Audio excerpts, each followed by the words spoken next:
All right, how we doing today? So today is 17 August 2022.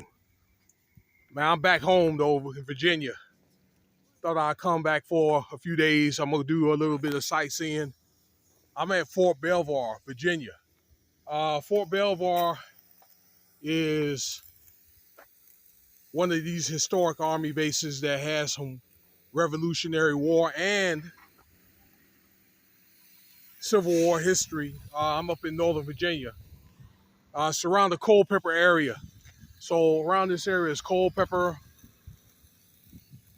Let's see what else is here. Manassas, Spotsylvania. Fredericksburg is a little bit further down south of us. Stafford, that area, okay? And what I have in front of me right here is the Army Museum, okay? This was built actually last year, but I didn't get a chance to visit it because of time constraints, but I did go to the Marine Museum. So this just opened, all right? So let's see here. We're getting ready to come up. I think just recently it was like a 200. Well, we're coming up on the 250th anniversary of the Army pretty soon, in about another 3 or 4 more years from now. So I want to go in here and see what it looks like, and I'll be right back. But again, if I didn't say they've done a lot of extensive work here on Fort Belvoir, like I'm talking about new roads, a lot of the facilities here, the hospital, looks like everything has been pretty much torn down and put back together. Okay, so I'm gonna be with you in a minute here. All right, stay tuned. All right, real fast. So this, before we go back in the museum here, this is like a commemoration of all the units. And in fact, I said earlier that they're still doing some construction, although the hospital, I'm sorry, not the hospital, but the museum was built last year, 2021, okay? Not even a year ago, from what I understand. All right, so here's some of the units. Well, actually, this represents, this memorabilia here represents all the units, okay? Let me see the ones real quick that I was in.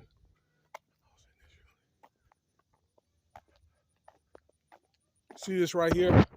I was in that unit with the leaning, they call it the leaning shit house. All right, that was out of Egypt and out of Fort Bragg. I was in this unit, the 1-1, that was out of Fort Bliss. Let me see.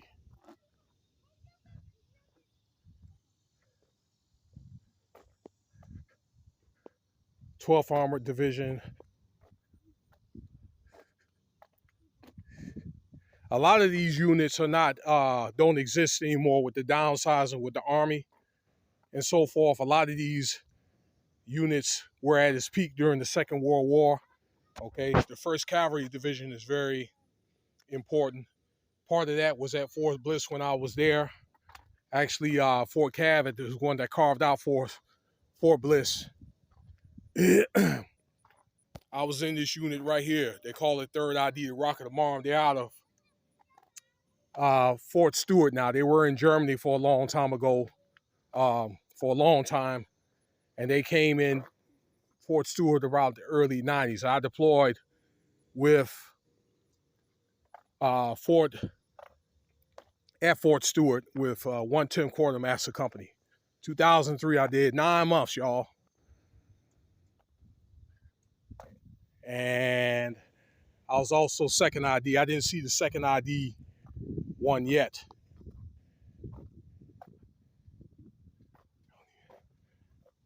But a little bit of brief history about, wow, they didn't even have 2nd ID here. Y'all know 2nd ID, that's out of Korea, okay? We had a unit that went to Colorado, and I ended up going with the 2nd tour to Colorado. So I did 2 tours over there. in Iraq. But a little bit about Fort Belvoir history. Uh, this base actually, again, had a little bit of Civil War and Revolutionary War history when the U.S. Army was just militias, and it was formed into the different base units during it was like the Naval Act around 1910 through Franklin D. Roosevelt. He was the Secretary of the Navy, okay? Where all, again, militias formed into armed forces that we have now. All right, this base was built around 1916, 17, all right, as a training base. And actually, this was built on top of a plantation. We're about 45 minutes away from D.C., south. Excuse me. And Fort Belvoir was named after a plantation owner, okay, in Fairfax County. This base serves about 245,000 veterans, soldiers, and also base workers and so forth, government support workers. What else? They have three main parts: main base, Belvoir North, and then Davidson Army Airfield, okay, respectively. I didn't know this base was that big, but many bases had closed about 10 years ago. I did a tour of Fort Monroe, and many of those bases, people from that base, they move up here to Fort Belvoir. Okay, some of the other smaller bases closed and they moved here, so that's why Fort Belvoir is bigger, as big as it is now. I didn't know it was that big, and part of the Engineer Corps is here at Fort Belvoir too. So, okay, so that's the introduction. Now we're gonna go inside the museum now. All right, like you go inside this way. All right, so as you go in the museum here, I just went inside. I guess all these are former soldiers that had their story to tell. That's when you come right inside here. All right, that's like the front lobby. So I don't know what that is. You know, just a bunch of banners of the different wars and all that. So I don't want to walk around filming. So I'm just going to do this in place. Again, all these are like different soldiers of the stories that they had to tell. Okay, more than likely these guys who got killed and they were like Medal of Honor and meritorious service medal recipients. Okay, for going above and beyond. All right, so let's move on there because I don't want to get too much into that. All right, every campaign they've served some Medal of Honors. Okay, there's a few that's still living in this day and age. The last campaign, they've probably had about 6 or 7 Medal of Honor recipients. This is a mule. I guess this represents the Army in the old days. So as you go in, there's all these little like rooms that you can go into. All right, like this one's Nation Overseas. Which one? Preserving the Nation, Army, and Society. So these are like different like phases of the Army, that correlates to the times. So let me go inside and I'll talk about one of these rooms here. All right, for example, like this is like Army families and so forth. Okay, so this is really about the families. All right, that supported soldiers and all that. That goes back to like revolutionary times and all that. Okay, for an example, a family structure of the military, just like a regular family structure. All right, this is a woman soldier. All right, where at the time that they just had units for women, and now that all that stuff is integrated now, they integrated women and men when I was in around the early 90s. Okay, but I will say this: I believe that the Army, the military, was a stronger force when there was men and women troops that were separate. Okay, we wouldn't have all these problems that we had now, but hey, it is what it is. Okay, so that's just homage to the women that served as well. You know, to help make do their contributions in the military. All right, like I say, all this stuff is artifacts. I don't think I need to really explain. If you guys were in or you had family in, then you know what I'm talking about. All right, I'm pretty sure that your family kept some. Here's some medals and all that. Okay, it's worth seeing. So, all right, let me move on to another room. Okay, there's some colored or black soldiers, women. So again, all this stuff correlates to the changing times. Let's go check out another room. All right. So I'm still in the same capsule here. So this represents like the first, airplane from the Wright brothers. Actually, airplanes were experimented way before that, all right, during Roman times. Okay, but like the first in America. See, this is a 5-ton truck. All right, they had these when I was in, and then those trucks changed into what they call the MRAPs. And this is a helicopter. Okay, where they started using helicopters actually during the Vietnam War. Okay, let's move on. Okay, that's some of the different equipment that the Army had. All right, during the olden times. All right, so apparently this room here it represents like Civil War times. This is the Union Army. Okay, so basically, Union Army came to the South and reconstructed the South.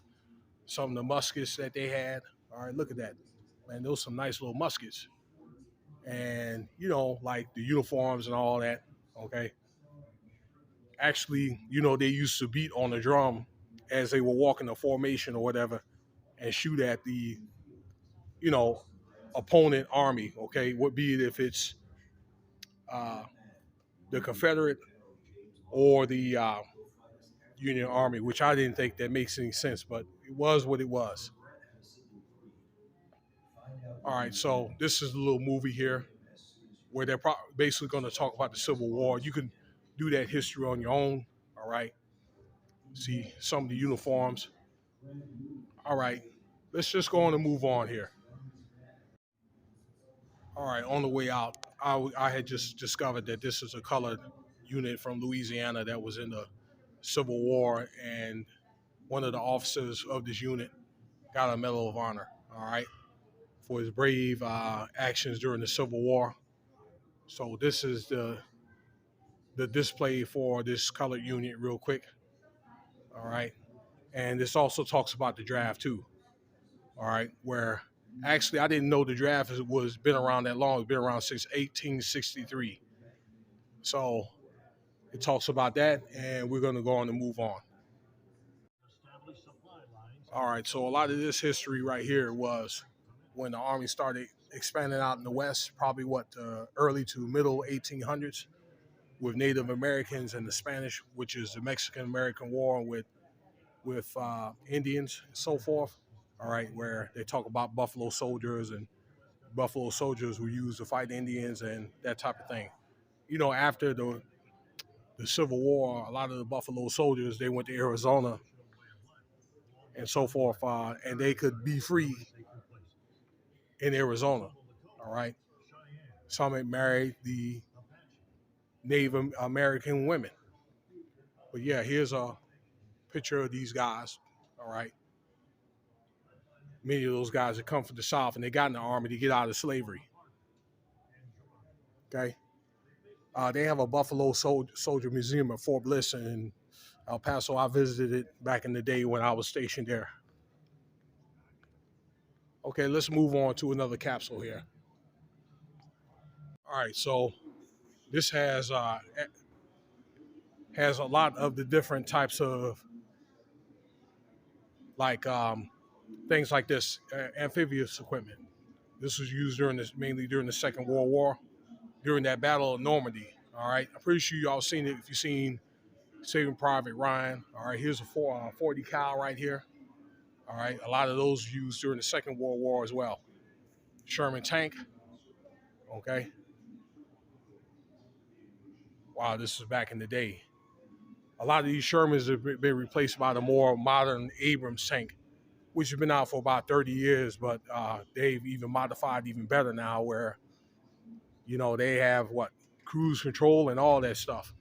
Cruise control, computerized, like they can track like missiles and all that different type of stuff now. So they can even make this stuff unmanned.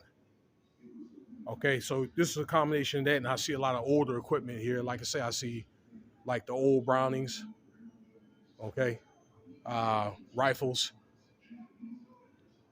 swords, and stuff like that. So yeah, what do we have here? Invasion of France. All right, so you get to see this nice little setup of the invasion of Normandy as well. So that was like, I think they called that the DD Day. Okay, they set these up. These are the little beach bunkers here on the beach or in Western France. All right, let's go on and move on here. All right. So this is some serious weapons here that were used in the Second World War. This is like a 50 cal automatic. Okay, man, this is serious right here. I mean, this thing spray out bullets so fast. Here's a flamethrower right here. These flamethrowers can be very, very dangerous. Bazooka. Okay, I actually shot one of these rocket launchers. Uh, they have one that you can attach to your M16, and I shot a few of those. Had some grenade launcher training. Actually, I trained people when I was in on that, and some other stuff here like awards and I don't know other souvenirs that soldiers probably ripped off and brought back to the museum. Okay, let's move on. All right, so these Humvees, something been popular over the last like 30 years, and actually you can get a Hummer. Okay, I think they brought the Hummers back. I think they did, but yeah, I've drove a Hummer. Used to fix on them too. Hummers and fuel tanks. Have you rode in one of these? Let me know. Some Cold War stuff right here. Let's go inside and check that out. All right. So this is a little bit about the Cold War, like from the middle 40s to about I don't know, the 70s, which had started to bring forth more and more nuclear threats. Okay, so here's some of the nuclear missiles that the U.S. was working on. Russia was also working on these two. They were worked on these together during the Manhattan Project in the late 30s. And then, U.S. and Russia fell out sometime during the not Civil, but Second World War. And more than likely over who was going to use these weapons. And I think that it's part of the events of what led to what we're going on right now. What's going on right now? I understand that Russia, that they have better nuclear war technology, which I think that nobody wants. Okay, because there's no telling what the U.S. has on this sleeve. I heard that they have these nanobots, billions and billions of them. Okay, that they can let loose. So, and it can get in people's ears and eyes and all that stuff. All right, so here's some other stuff. All right, that's some old Vietnam War stuff right here. Okay, with the 50 cal. I had a 50 cal. I shot one of those. Okay, myself. Uh, some of this stuff you put that on aircraft, and also you can put it on um, your tanks and so forth. Okay, those shoot down aircraft. Oh, let's talk about the Korean War and all that. I spent a year in Korea, y'all. The Korea was where the Air Force, prior to it, was concocted, and the Air Force got to do their thing. They bombed 60,000 bombs out in Korea. So maybe one day I'll get out to the Air Force Museum, the main Air Force Museum. Okay. So all this stuff, there's just soldiers and they got their own stories to tell and things that they've been through. Okay. History timelines, that type of stuff. Okay. My dad had a uniform like this. These are old Vietnam War those green uniforms. All right, let's move on, y'all. All right, real quick. A lot of this stuff that weapons and equipment, there's stuff that they had in the '90s during what they call like the today's army, that type of thing. That was like Gulf War, post Gulf War, 911 campaign. So I've had one of these. These are Claymore mines here. Saw, all right, M16, that's semi-automatic, and then the grenade launchers and all that different type of stuff, flag vests. Okay, the stuff is different now. It's probably more fortified. It's heavier, but this is what you're going to get issued, young folks, when you go to basic training. And here's your timelines. All right, let's move on, y'all. Okay, so here's a piece of that Berlin Wall. I was 17 years old when that happened. When they tore 17, 18, something like that, when they tore down that wall in Germany. So that reunited Germany. So there was what? They was torn apart for about 50 years or so before then. Another rocket launcher. All right. This stuff is like during the late 80s, early 90s. Your gas mask, M16 with the grenade launcher. I was telling you about that. All right. I shot one of those grenade launchers. Ooh. Okay. Some of your helicopter equipment right there. I rode in helicopters too. I fueled helicopters. All right, now this right here is your chocolate chip uniform. We call that chocolate chip. That was like during the Gulf War. I got to wear one of those during the Iraq War. And let's see what else. Now here was that new Abrams tank at the time. All right, remodified. Okay, during that the Gulf War and so forth. What else we got here? Looks like an airplane engine. Wow. So this looks like your newer stuff because it got the Gulf War, Operation Enduring Freedom. Oh man, those are the days right there. Yeah. And man, what else we got here? Now this is your Operation Enduring Freedom. This is the '01 to '08 campaign, like the first phase of Iraq, which I was there, like I say, twice earlier in this video. And what else we got here? It gradually moves on to the newer stuff here. All right. Again, this is my era. The 21st century global war on terrorism. Wow. And nothing will be the same. This is some Pathfinder stuff. Different medals that you receive for going to the Iraq War. Okay. All right.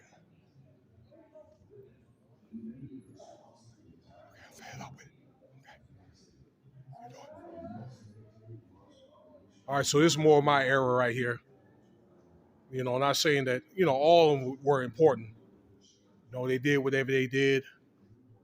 Another 50 cal, all right? So let's go on and move on, and I'm going to have some final comments. I'm going to watch a film first, and then I'm going to be on the way out. All right, on the way out here, this is like a contribution, I don't know, wall of fame with all your different people that contribute, the government and different contractors in the military and all that, all right, the state. All those places, once again, they contract with the military anyway, so they probably gave donations to get this museum built. And here's the museum store where you can get whatever army paraphernalia that you want out of there. Oh, they even got a cafe here. All right, so I don't need none of that stuff.